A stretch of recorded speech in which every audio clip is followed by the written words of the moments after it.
ماں کی محبت بھرے الفاظ اپنے بیٹے کے لیے میرا چندا، میرا بیٹا، میرا لال عموماً کان اس سے آشنا ہوتے ہیں، لیکن والد محترم جو ہوتے ہیں وہ اس طرح کے الفاظ استعمال نہیں کرتے ہیں، بلکہ اپنی محبت کو کافی حد تک مخفی رکھتے ہیں۔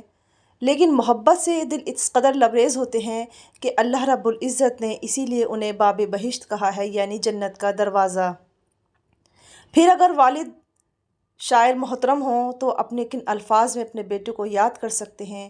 ایک شاعر نے چند الفاظ اکٹھے کر کے اپنے بیٹے کے لیے پیش کیے ہیں، لیکن یہ الفاظ ان کے اپنے بیٹے کے لیے نہیں ہیں، بلکہ تمام والد کی جانب سے، تمام باپوں کی جانب سے اپنے بیٹوں کے لیے الفاظ ہیں۔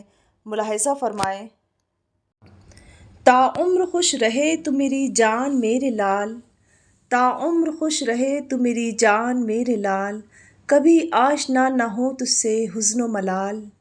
تیرے گلشن ہستی پہ کبھی خزاں نہ آئے، تیرے گلشن ہستی پہ کبھی خزاں نہ آئے، حصار کرم میں ہر پل رکھے رب ذوالجلال۔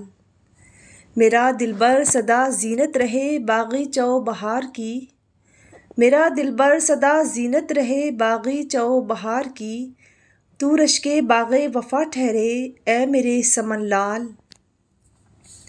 علم و ہنر اوصاف میں فوقیت رہے تجھے، علم و ہنر اوصاف میں فوقیت رہے تجھے، خوب عطا ہو دین و دنیا میں ترقی و کمال۔ کردار و عمل میں رفعت و بلندی ملے تجھے، کردار و عمل میں رفعت و بلندی ملے تجھے، تقریر و تکلم گفتار میں تو ہو خوش خصال۔ متاع زیست ہو تیری محبت رسول پاک کی، متاع زیست ہو تیری محبت رسول پاک کی، نگاہ میں افضل ہو سب سے مصطفیٰ کی آل۔ تجھے زندگی کی دوڑ میں کبھی تھکن نہ ہو، تجھے زندگی کی دوڑ میں کبھی تھکن نہ ہو، تیرے قدم میں آئے نہ کبھی ضعف و استملال۔